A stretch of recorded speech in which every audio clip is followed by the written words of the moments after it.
Well, the most important thing is an understanding that the law of attraction says that whatever you got going on, as you focus for as little as 17 seconds, another vibrational equivalent is going to join it. In other words, another vibration is going to jump on your disc.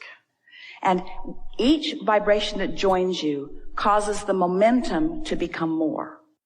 And as the momentum becomes more, it makes it more possible, more probable, and more easy for another vibration like it to jump on the wheel. That's what momentum is. 17 seconds is all it takes to start momentum.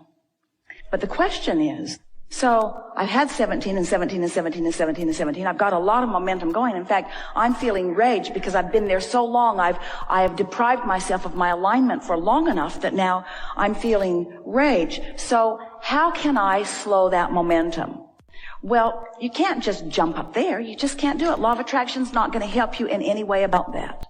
You could become exhausted and fall asleep, but when you awaken, the probability is that you're going to pick up pretty much where you were and get that momentum going, although you do have more probability of slowing momentum when you first awaken than at any other time in the day. In other words, that is a really good time. So if you could make a list of things that you are planning to do, you might not do it, but you'd like to do it first thing in the morning, just to give yourself a little better opportunity to slow that negative momentum down.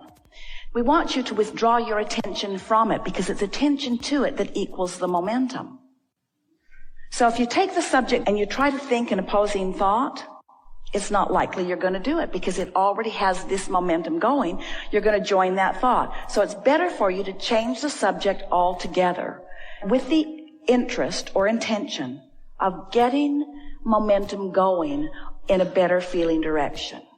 And the more general you are, the more likelihood you are to find something like that. So what we would like it to do is to pose a question in your mind of something that you're not angry about, something that you could feel good about. What's the best feeling thing in your life? So it really is like a determination. You're saying, these things I understand. I understand law of attraction. I get the 17-second thing that Abraham was talking about. Therefore, I understand momentum. Therefore, I understand I'm normal. I understand that there's nothing in the world wrong with me. It's just the laws of the universe and the way that I'm applying them all working and functioning exactly as they should. And all is really well about that. But I am seeking a subject that I can get some other momentum going on. Not a reverse momentum. I'm not trying to solve that problem. I'm interested in seeing if I can get some other momentum going on any subject. Can I fly high? Or can I fly higher than I have been flying higher? So that causes me to pose a question to myself. What do I want to do? What do I like? What would I like to do? What makes me happy? Those kinds of questions. So what makes you happy? What makes you feel good? What do you enjoy doing? Truly, and we love you so much. When that kind of momentum is happening and you've got that adrenaline rush going, you kind of have to just let it play out. Esther remembers being at Estes Park with Kate when she was really little and climbing up this high ladder for a very big slide. And Kate wanted to do it. She looked at it. It looked fun. She could see the kids coming down and having a lot of fun. So she really wanted to do it. And as they climbed up higher and higher and higher and higher and higher, once she got up there, it looked different to her. And she wanted to climb back down the ladder. And Esther said, let's just sit here for a while. We don't have to go right now. Let's just sit here and watch the others go. But the more Kate watched them go, the more she didn't want to go. And so Esther just nudged her.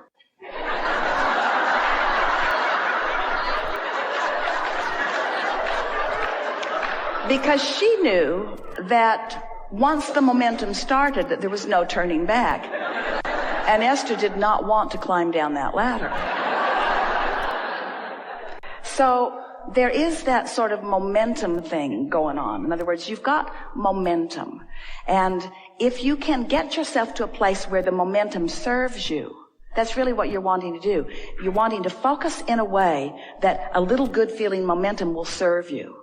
And then what happens is, before you know it, you've got enough going that those other things that were bothering you aren't coming up as often because you've got that other momentum going that you're owning, that you're experiencing, that is more chronic, that is more usual, that is more active. There is that thing that we used to call, and we still call, we just don't talk about it as much, pivoting, where when you know what you don't want, you know what you do want. But if there's a lot of momentum going before you define what you don't want, then you're just shouting in rage what you do want. In other words, there's no allowing of it. So the key really is getting as general as you can and picking something that feels better. And you see, if you don't know about this stuff, if you don't know about law of attraction, if you don't know that well-being abounds, if you don't know that you're a vibrational offerer, if you don't know that the way you feel equals your point of attraction, if you don't know any of this, then there's no focus and there's no expectation of meaningful results. But when you do know about law of attraction and you do know about your emotional guidance system and you do know about the 17 seconds of law of attraction, picking it up and picking it up and picking it up and causing the momentum, now you can take that knowledge and apply it even though it's a little rough in the beginning and get immediate feedback results, which is more momentum. That's the most lovely of momentum, isn't it? To know what you don't want and therefore know what you do want, but not be a vibrational match to what you do want because you've been practicing what you don't want. So your law of attraction is just bringing you more and more of what you don't want, which just makes you know more clearly what you do want. But now you're deliberately applying some focus.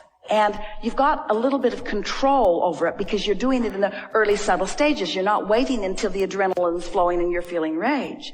And so now you're reaching for a thought that feels better and finding it and having immediate response from the universe in the form of emotion in response to your finding it. Do you know that the emotion is the first thing that happens of the grid filling in to show you that you've changed your vibrational frequency? So now you're vibrating in a better feeling place. The momentum is already going, and now thoughts that are more like that are more accessible to you than they've ever been. And the most important part of this conversation is you understand that. You know that. You're more likely to recognize the evidence of it than you were before. So you're not just flying blind.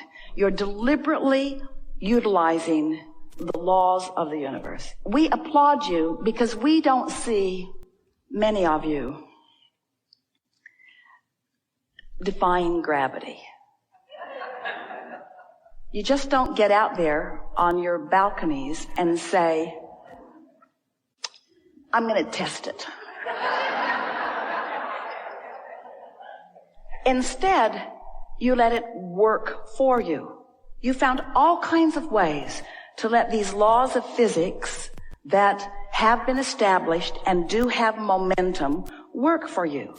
So you understand inertia and you understand gravity and you design your vehicles in order to benefit from them. And you've learned about leverage and you've learned about weights. There are all kinds of things that you've learned to do. You've learned about aerodynamics, which seems like defying gravity, but it isn't. It's using other physical forces to your benefit, you see. So we watch you wisely using those laws to your benefit. Why not use law of attraction to your benefit? Why not bless its utter consistency and applaud what it reflects back to you and deliberately learn how to do it? The first people who decided to fly airplanes didn't soar like you all did. In other words, you've got a lot of momentum going in that aero industry that is serving you really well. You didn't come on the first attempt. And so don't ask yourself to get there immediately. Just take pleasure in the first attempt. You can't remember it because you weren't here, but can you imagine what it felt like, that first lift off and that first sustaining of some altitude? Can you imagine how thrilling that felt?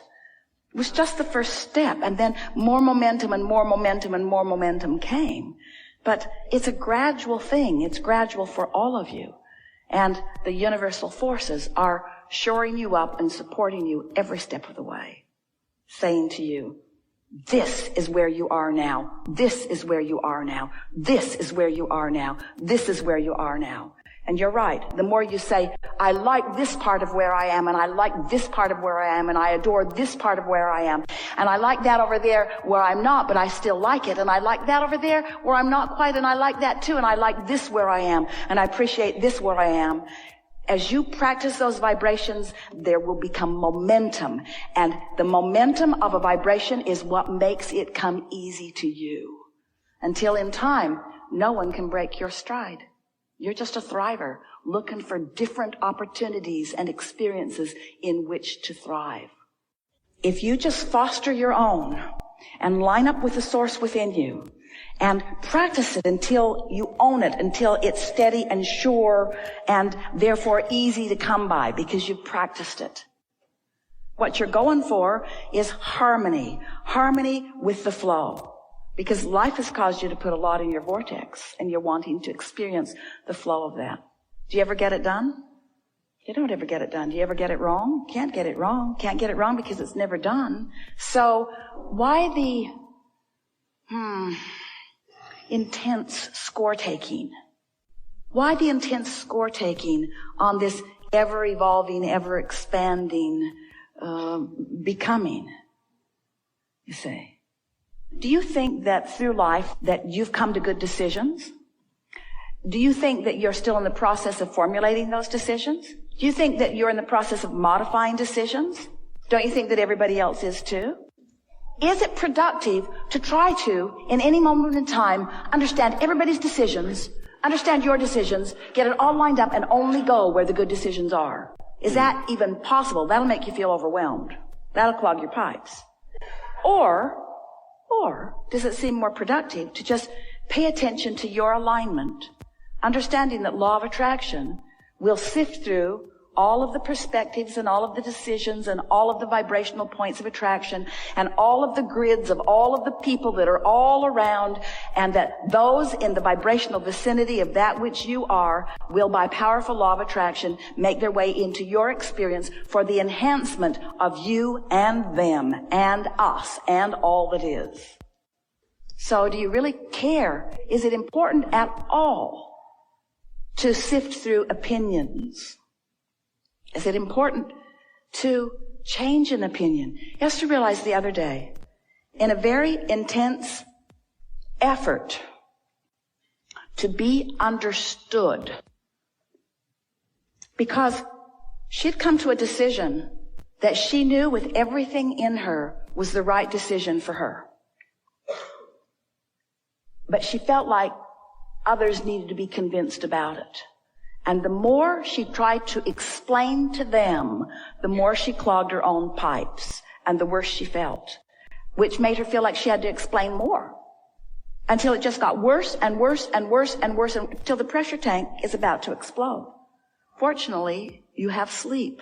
And when you sleep, it takes the pressure off because you can't stay focused. So then you have the opportunity of refocusing, you see. So your human effort, we love you so much, at being understood by those around you is the primary way you introduce pressure and resistance to your experience. And it'd be different if you could ever convince any of them, but we've never seen you effective at that with any of them. Because under those conditions, your power of influence is puny. You don't make any headway.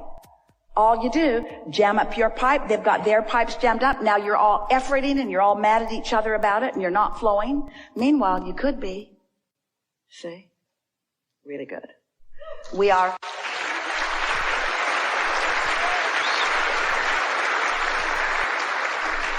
appreciating who you are and where you are, and we are exhilarated about where we are all